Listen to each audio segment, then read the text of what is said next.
Hey everyone, David C. Anderson here, coming at you from the Knife Center, and today we're taking a look at a new Spyderco. It's called the Parata, and it was designed by Paul Alexander. Let's check it out.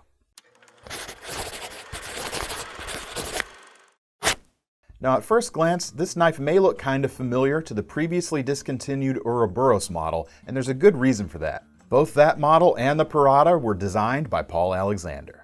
Spyderco has never been afraid to try something new, and so on this knife we actually see the first appearance of the stop lock on a production knife.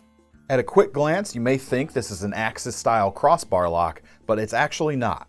Instead, we have studs that are fitted to an arm that locks forward into a notch on the blade tang, somewhat like a lockback, but with even more surfaces of engagement.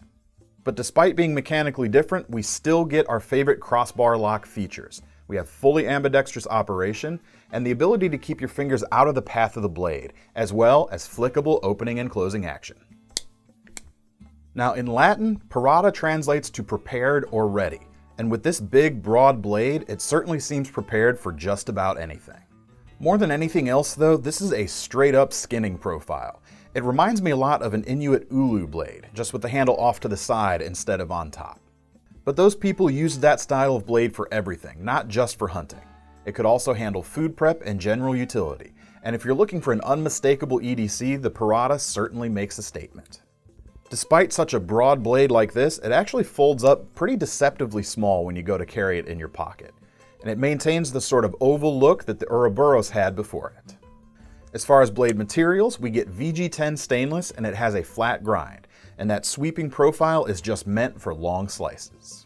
Because of the way that belly sweeps up, it's really going to follow the motion of your arm as you go to cut. We've also got a swedge at the top that makes the cutting profile more aerodynamic. It removes some drag on the spine so that it can move more efficiently through softer materials. In addition to that flick method we showed you earlier, you can also open the blade with the signature Spyderco thumb hole, and we've got a cutout here right underneath of it that lets you choke up and get right behind the edge. To keep that back end from poking you, they've actually knocked the corner off the back of the edge just a little bit, making sure that this is still a comfortable grip.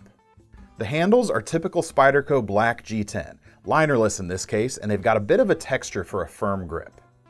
And speaking of grip, you've got a couple of different options for hand holds that alter the blade angle, letting you get the most out of this knife. If you hold it back in the rearward position, it almost feels sort of like a pistol grip.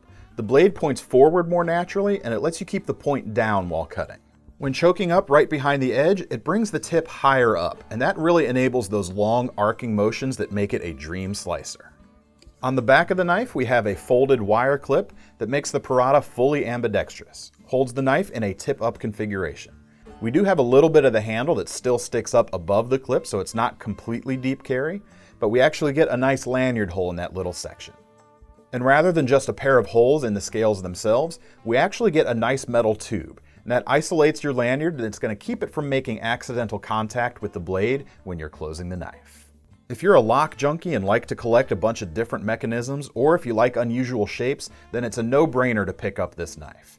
Of course, it seems like a shoo-in for hunting purposes as well, but is the Spyderco Parata a good option for EDC?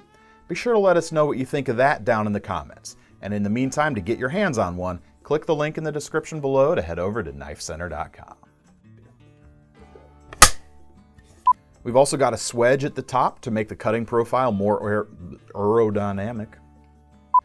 If you're a lock junkie or if you like unusual shapes, both were designed by Paul Alexander. He's the guy.